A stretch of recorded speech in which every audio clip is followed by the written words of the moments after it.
Aujourd'hui, je vais te parler d'un sujet central aussi bien dans la vie privée que professionnelle. Il s'agit de l'assertivité. L'assertivité, c'est cette capacité à pouvoir exprimer ses besoins, à poser ce que l'on pense, à poser ses limites sans s'effacer et sans agressivité. Alors dit comme ça peut paraître super simple. Il y a des personnes pour qui c'est naturel. Mais pour la plupart des femmes, c'est quelque chose qui doit s'apprendre.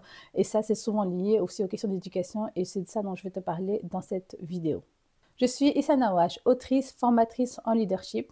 J'accompagne des organisations et également des groupes de femmes à pouvoir incarner leur leadership en authenticité et sans s'effacer. Dans cette vidéo, on va comprendre trois choses. La première, c'est pourquoi est-ce que l'assertivité est si difficile pour les femmes. La deuxième, c'est le fait que l'assertivité, ce n'est pas un problème individuel, mais c'est un problème systémique. Et la troisième, c'est en quoi est-ce que l'assertivité est un levier essentiel à développer pour se développer de manière sereine. Avant d'aller plus loin, il faut déjà lever un malentendu. L'assertivité, ce n'est pas l'agressivité. Ce n'est pas non plus être dur, être sans pitié. L'assertivité, c'est justement le fait de pouvoir s'exprimer sans agressivité, de pouvoir dire non sans se justifier. Elle se situe entre deux extrêmes. D'un côté, on a la passivité où je m'écrase, et de l'autre côté, on a l'agressivité où j'essaie de dominer l'autre. Être assertive, c'est pouvoir dire voilà ce dont j'ai besoin. Ça, je ne veux pas le faire. Ça, je refuse. Et ça, je veux. Ok. Par exemple, il y avait une femme qui avait suivi donc la première cohorte de Lead Yourself. Elle m'avait dit ben, tiens, depuis que je suis retournée au travail, après avoir suivi ton accompagnement, j'ai réussi à dire à mon chef je veux travailler sur ce projet et celui-ci, je ne veux pas travailler dessus. Et elle m'a dit, mais en fait, c'est dingue parce que ça a été accepté. C'est-à-dire que, elle dit, je me sens beaucoup plus respectée qu'avant. Pourquoi? Parce qu'elle a osé le poser et expliquer pourquoi elle voulait travailler sur ce sujet-là et pourquoi est-ce qu'elle ne voulait pas travailler sur ce sujet-là. Expliquer, ce n'est pas non plus justifier. Ok? Donc là, il y a aussi une différence. J'explique de manière rationnelle, factuelle, j'argumente. Je justifie, je suis déjà dans une logique, en fait, de subalterne où je dois essayer je vais donner un exemple. Je vais donner un exemple de justification. Et ça, en tant que femme, c'est un truc que j'ai beaucoup senti, qui m'a pas mal gênée. C'est lorsque j'ai dit que finalement, je ne peux pas venir à la conférence parce que ben, j'ai mes enfants, en fait, tout simplement. On m'a déjà fait la remarque, et ton mari, il fait quoi?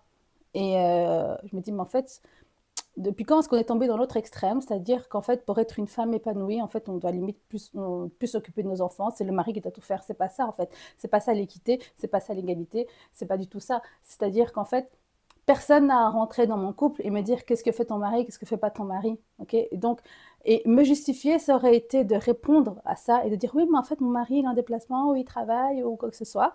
Ben, en fait, non, ça c'est me justifier, j'ai pas à me justifier. Par contre, expliquer de manière claire, je ne peux pas parce que ben, j'ai pas d'autre solution pour mes enfants, ça c'est une explication, ok? Mais je vais pas me justifier et expliquer tout mon contexte. Et ma babysit, elle peut pas, et mon mari, il peut pas, et ma mère, elle peut pas, et mon père, il peut pas. Non, en fait, ça, on arrête avec ça, ok? Donc vraiment important. Expliquer, il n'y a pas de problème. Expliquer, c'est quand on est en relation avec quelqu'un et que c'est normal, en fait, on donne des explications, c'est aussi une question de faire fonctionner la relation. Par contre, lorsqu'on nous demande de nous justifier, à ce moment-là, on n'est plus dans une relation égal à égal, et c'est là où il faut pouvoir dire stop et s'arrêter. C'est ça qui est intéressant dans l'assertivité, c'est que c'est aussi une question de respect, on va y revenir. Ce n'est pas uniquement une question évidemment de technique. Si c'était juste une question de technique, il faut apprendre à faire ci, il faut apprendre à faire ça serait réglé depuis longtemps. En fait, l'assertivité, c'est aussi lié à qui tu es, c'est aussi lié à tes valeurs, c'est aussi lié à ce dont tu as besoin pour être satisfaite de ta vie. Typiquement, si tu as un besoin de plaire et d'être la femme parfaite, tu auras beaucoup de mal à gérer ton assertivité. C'est-à-dire que ça commence souvent aussi par se dire, bah, en fait, je ne suis pas parfaite, non, je ne peux pas tout faire, non, je ne peux pas répondre à tous tes besoins parce que moi aussi, j'ai mes besoins. Et donc, c'est cette question d'équilibre à trouver entre les besoins des autres et des personnes qui nous entourent et les nôtres. Et ça ne veut pas dire je pense qu'à moi, c'est pas ça, ok? Parce que on a aussi un besoin de satisfaire les autres qui font partie de nos besoins et parce qu'on vit en communauté, on vit dans une société, on a des responsabilités, ok? Donc ça, si tu as déjà regardé mes autres vidéos, tu vas savoir que je suis je répète souvent le fait qu'on ne vit pas seul et qu'on a des responsabilités et je suis pour le fait qu'on assume nos responsabilités, on ne vit pas que pour soi, ok? Mais pour être bien et pour être bien avec les autres, je dois pouvoir dire non, poser mes limites et donc c'est pour ça que je développe mon assertivité. Pour moi, ça n'a pas été facile, hein. franchement. J'ai dû beaucoup travailler là-dessus parce que ce n'est pas naturel. Et pourquoi ce n'était pas naturel pour moi? Bah, c'est une question aussi d'éducation, de culture. L'éducation, c'est pas qu'à la maison évidemment, c'est aussi dans la société. Donc de manière générale, on apprend plus aux filles à être gentilles, dociles, serviables, à bien se tenir, à bien s'asseoir, à faire attention aux autres, à s'occuper de leurs petits frères ou leurs petites sœurs. Là où un grand frère, on lui demandera peut-être moins de s'occuper de son petit frère ou de sa petite sœur. Typiquement dans les jouets, on voit assez fort, hein, donc on a l'impression que le jouet de la petite fille, il doit être soigné, il doit être propre, alors qu'un petit garçon, il peut casser en fait tous ses jouets, c'est pas grave. Et donc, il y a cette notion en fait, je dirais pas forcément d'impunité totale, mais un peu cette idée d'impunité, ou bien en tout cas plus de compréhension sur les négligences, l'agressivité et l'égocentrisme des garçons, qui est moins présente pour les filles, où on va leur demander de l'altruisme depuis toute petite. Tu n'as pas pensé à ton petit frère, tu n'as pas pensé à ta sœur, tu n'as pas pensé à ta mère. Eh ben, en fait, oui, l'enfant en soi, il est égocentrique. C'est juste que les petites filles, on va leur demander plus de faire attention aux autres que les garçons. Et ça, c'est pas que moi qui le dis, il y a des études qui le démontrent. Il y a notamment des psychologues, donc Igli et Carou, qui ont théorisé cela en appelant ça the Wall Congruity Theory. En résumé, donc la société attend des comportements relationnels des femmes, alors que des hommes, on attend plus des comportements d'affirmation. Donc un homme qui s'affirme, c'est bien vu. Une femme qui s'affirme, c'est un peu plus compliqué. Et donc, quand une femme sort du rôle qu'on attend d'elle, eh ben, ça pose problème. Okay, tout comme quand les hommes sortent du rôle qu'on attend traditionnellement d'eux, ça pose aussi un problème. Cette sortie de rôle, elle a un coût.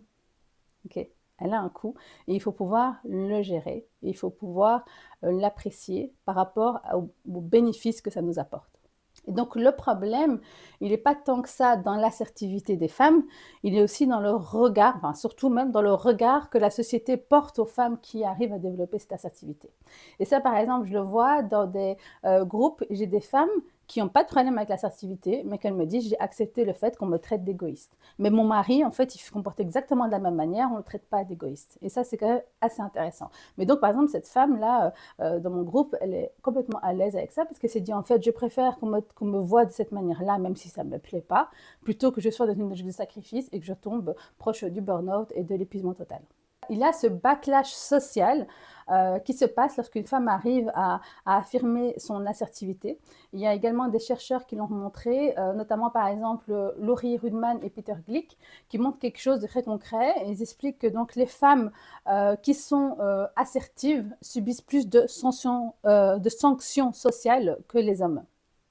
Un homme assertif est vu comme confiant et compétent, là où une femme assertive va être vue comme autoritaire, sans cœur, froide, voire même difficile. Et donc ce phénomène, on va le retrouver au quotidien. Donc par exemple, à une petite phrase où on va s'excuser avant de parler, s'excuser avant de dire non, ou même pas oser dire non, prendre sur soi et essayer de trouver peut-être des alternatives, mais avec soi-même plutôt que de les trouver en groupe. Et aussi de cette tendance à adoucir de manière excessive ces messages. Alors moi, je suis évidemment pour une société où on parle de manière douce, mais il faut pouvoir dire les choses comme elles sont, parce que sinon, bah, y a quelqu'un dans le chemin qui se sacrifie. Il y a à ça aussi, c'est évidemment le syndrome de l'imposture, qui revient malheureusement assez souvent. Et on voit aussi que les femmes ont une tendance à devoir être surpréparées avant de pouvoir dire qu'elles sont expertes. Et je le vois aussi dans les panels. On a souvent des panels encore trop souvent avec que des hommes. Et là, on dit souvent oui, mais je n'ai pas trouvé de femmes. Alors, c'est partiellement vrai, c'est partiellement faux. Donc, il y a en effet le fait que c'est plus compliqué, en effet, de trouver des femmes qui veulent bien s'exprimer sur un sujet publiquement parce qu'elles sont moins à l'aise, parce qu'elles ont peur d'être attaquées, parce qu'elles ont peur de nouveau de ce côté où elles vont se positionner comme expertes et que on va se dire ah bah celle-là elle est super arrogante pour qui elle se prend, alors que les hommes ont une tendance de manière générale, je généralise, je sais, mais de manière générale à plus facilement se dire expert dans un domaine sans forcément avoir toute l'expertise. Et donc, ça revient aussi à la question de la vulnérabilité. Hein. C'est comment est-ce que dans notre société, on accepte le fait de dire je ne sais pas. Donc, ça, je pense que c'est aussi lié. Moi, je suis pour le fait qu'on dise je ne sais pas, on ne sait pas tout. Et je préférerais d'ailleurs que les gens disent je ne sais pas quand ils ne savent pas, plutôt que de répondre et de dire quelque chose qui est peut-être pas forcément exact. ce qu'on retient de différentes études, notamment aussi les travaux de Katie Kay et Claire Shipman, qui montrent que donc les femmes ont tendance à attendre davantage avant de se sentir prêtes à s'exprimer. Et donc, cette question de surpréparation, elle a aussi un coût. Cette question aussi d'attendre une validation, on attend que quelqu'un d'autre nous dise tu es experte pour considérer notre expertise. Et donc, ce n'est pas un manque de compétences, c'est vraiment un manque de légitimité, un manque de valorisation. Et c'est sur ça qu'il faut travailler. Donc, l'assertivité ne manque pas parce que les femmes ne sont pas compétentes, elle manque parce qu'elles doutent d'elles-mêmes. Et évidemment, ça a un coût, en fait. Donc, c'est vrai, s'exprimer publiquement, c'est un coût, je ne suis même pas sûre de savoir, mais ne pas s'exprimer, c'est aussi un coût, parce que ce manque d'assertivité va aussi déboucher sur plus de stress, plus d'angoisse, une surcharge aussi de travail, que ce soit de travail domestique ou professionnel. Et donc, cela a un coût, et ça aussi, c'est quelque chose qui a été aussi factualisé avec des recherches, notamment les travaux d'Alberti et Emmons démontrent que la non-assertivité est associée donc à plus de stress, plus de frustration et plus d'épuisement émotionnel. Je ne vous apprends rien, je crois, quand je dis ça, mais voilà, c'est toujours bien de citer des études parce que du coup, ça permet de factualiser des ressentis. Et c'est souvent avec ça d'ailleurs qu'on peut avancer, notamment quand on fait des politiques publiques, mais aussi dans l'awareness, dans le fait de prendre conscience, de se dire bah, finalement, je ne suis pas seule. Et c'est ça, c'est pour ça que je cite aussi des études, c'est pour montrer en fait ce sentiment que tu as, tu n'es pas seul à l'avoir. Okay. Et là où il faut faire vraiment attention, c'est que ça crée aussi un conflit intérieur et ça a un impact aussi sur le corps. Donc, à un moment donné, le corps, quand on est épuisé, ben, il s'exprime, il dit qu'il n'en peut plus. Les maux de dos, les migraines, les maux de nuque, les tendinites, quelquefois aussi. Enfin, il y a beaucoup de symptômes aussi de l'endormissement, ou bien le fait tout simplement qu'on n'arrive pas à dormir le soir. Donc, il y a beaucoup de symptômes aussi au niveau du corps qu'il faut pouvoir écouter et ce sont des symptômes qui nous disent attention, là, il faut arrêter, il faut pouvoir revoir les choses, il faut repenser comment est-ce que tu organises dans ta vie, parce que là, pour le moment, ça ne va pas, je ne tiens plus. Et donc, c'est ça qu'il faut pouvoir entendre. Donc, sois à l'écoute aussi de ton corps, parce qu'il exprime beaucoup de choses. N'oublions pas que nous vivons dans un contexte de surcharge permanente. Par exemple, j'ai une des participantes qui me disait que j'ai un problème, j'ai une boulimie de l'information. J'ai besoin de tout savoir, mais après, ça l'angoisse. Okay. Et donc, on vit dans une période de surcharge émotionnelle, de surcharge d'informations, de surcharge aussi de travail, de surcharge aussi au niveau d'éducation, c'est-à-dire qu'on fait beaucoup plus quand même aujourd'hui pour le bien-être de nos enfants que ce que faisaient les générations précédentes, sans critiquer les générations précédentes, parce que quelquefois, même peut-être aujourd'hui, on en fait peut-être un peu trop, c'est un autre débat. Mais donc, il y a aussi cette question de surcharge qui fait que l'assertivité est encore plus nécessaire, parce que l'assertivité, c'est se dire j'ai tout ça à faire, qui me tombe dessus, c'est comment est-ce que j'arrive à prendre ce qui est essentiel, comment est-ce que j'arrive à prioriser. Et pour ça, par exemple, j'ai un exercice que je donne souvent sur la question de prioriser ce qui est important pour nous et de pouvoir enlever le reste pour pouvoir justement se préserver et se focaliser sur ce qui est important. Aussi pour vivre sa vie et pas la subir. Okay. Donc l'assertivité, elle va aussi t'aider à vivre ta vie selon tes propres choix, selon tes valeurs, selon ce qui est important pour toi, et à laisser ce qui n'est pas important pour toi. Et donc, c'est pouvoir aussi regarder en arrière et se dire, est-ce que ma vie répond à mes aspirations? Okay. Et ça, l'assertivité, elle aide aussi parce qu'on ne peut pas tout faire. Comme on dit, choisir, c'est renoncer. Et ben, l'assertivité, elle t'aide à renoncer à toi-même et également aux demandes des autres. Pour un leadership authentique, souvent il nous faut de l'empathie, okay. Donc il faut se mettre à la place des autres, mais il nous faut aussi de l'assertivité, okay. Parce que si on n'a que l'empathie, on va être dans le sacrifice continu. Si on n'a que l'assertivité et pas d'empathie, on va être dans l'ego trip, et ça non plus, c'est pas bien. Donc il faut pouvoir avoir suffisamment d'empathie pour comprendre les besoins des autres, empathie envers soi-même aussi pour comprendre ses propres besoins, et également de l'assertivité pour pouvoir poser un cadre, poser des limites et pouvoir répondre à nos besoins prioritaires et laisser ce qui n'est pas prioritaire. Évidemment, dans mes besoins prioritaires, j'ai aussi des besoins qui sont prioritaires pour, par exemple, mon mari ou mes enfants ou mes parents. Okay. Donc, quand je dis nos besoins prioritaires, c'est pas que pour ma personne, mais c'est également aussi pour mon environnement. Tu vois, je reviens dessus, mais c'est vraiment important aussi à considérer. Ok, c'est pas me and myself, c'est me, myself et tout mon environnement. Et l'assertivité, elle va t'aider justement à construire des relations plus saines. Parce que tu auras pas ces non-dits, tu n'auras pas non plus ce pétage de câble à un moment donné que tu as lorsque tu dis oui tout le temps et qu'à un moment donné, tu n'en peux plus et tu pètes un câble et la personne, elle te regarde en mode je te juste dit, est-ce que tu peux sortir les poubelles? Enfin, je comprends pas pourquoi tu t'énerves autant. Enfin, tu vois, ce genre de situation. Mais en fait, tu t'énerves pas parce qu'il t'a demandé de sortir les poubelles, c'est parce que tu en as marre de le faire tout le temps et qu'il ne le fait jamais et que c'est toi qui fais les courses et que c'est toi qui vas assis, c'est toi qui fais les devoirs, tu es occupé à faire les devoirs, lui il est couché sur le canapé et tu dis sortez les poubelles. Enfin, voilà, c'est tout l'ensemble qui fait que bah, d'un coup tu pètes un câble. Et c'est ça qu'il faut éviter, c'est-à-dire poser ses limites, poser ses règles, poser un cadre avec assertivité et empathie, bah, ça permet d'éviter ces moments justement où bien il y a quelqu'un qui pète un câble et l'autre regarde en mode mais qu'est-ce qu'elle a celle-là encore. Bref, on a compris la suite. Moi, quand j'ai créé Lead Yourself, c'était vraiment en grande partie pour répondre à ce besoin d'assertivité. Et donc, moi, quand j'ai créé Lead Yourself, c'était en grande partie justement pour ce besoin de travailler sur l'assertivité. C'est là où j'ai vraiment senti une grande différence entre les hommes et les femmes.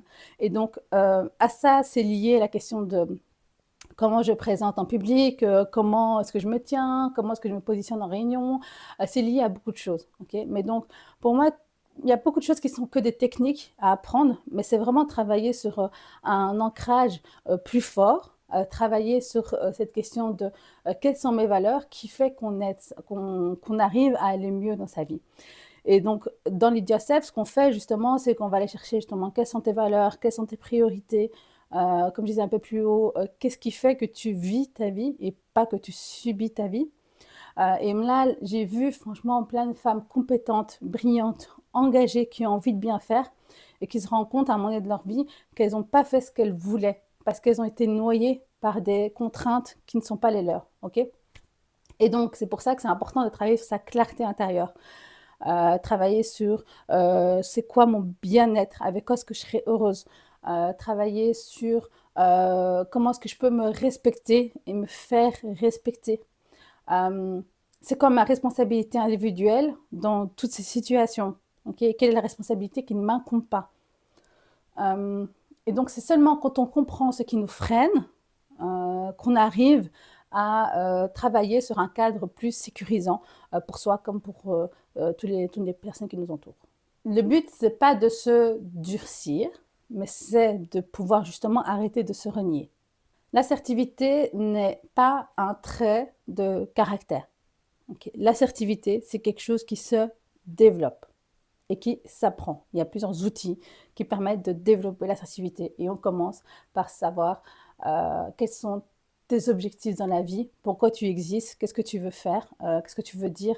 Si tu arrives à la fin de ta vie, qu'est-ce que tu veux qu'on dise de toi? Est-ce que tu auras pu faire ce que tu aurais envie de faire?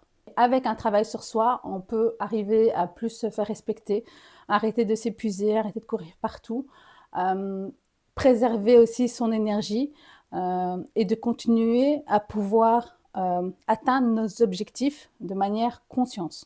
Et évidemment, de construire des relations plus équilibrées, que ça soit au travail, dans notre foyer, avec nos voisins. On vit dans un écosystème, on vit en interaction continuelle et c'est important de pouvoir justement travailler sur ces relations, travailler sur soi-même pour que nos relations elles soient plus alignées avec qui on est. Si tu es resté jusqu'à la fin de cette vidéo, c'est que le sujet te parle. Alors, si tu veux aller plus loin, n'hésite pas. Tu peux cliquer sur mon site et voir si cet accompagnement peut te correspondre. Et donc, booker évidemment un call avec moi si ça te dit. Et si je peux t'aider d'une autre manière en venant dans ton organisation ou autre, tu n'hésites pas non plus. Et surtout, n'hésite pas évidemment à liker, à partager cette vidéo et à t'abonner à ma chaîne et à m'envoyer, pourquoi pas, un feedback de ce que tu as pensé de cette vidéo, le mettre en commentaire, m'envoyer en privé. Alors, surtout si tu as aimé, tu peux le mettre en commentaire. Si tu n'as pas aimé, tu peux m'envoyer en privé. Voilà. Merci et à la prochaine.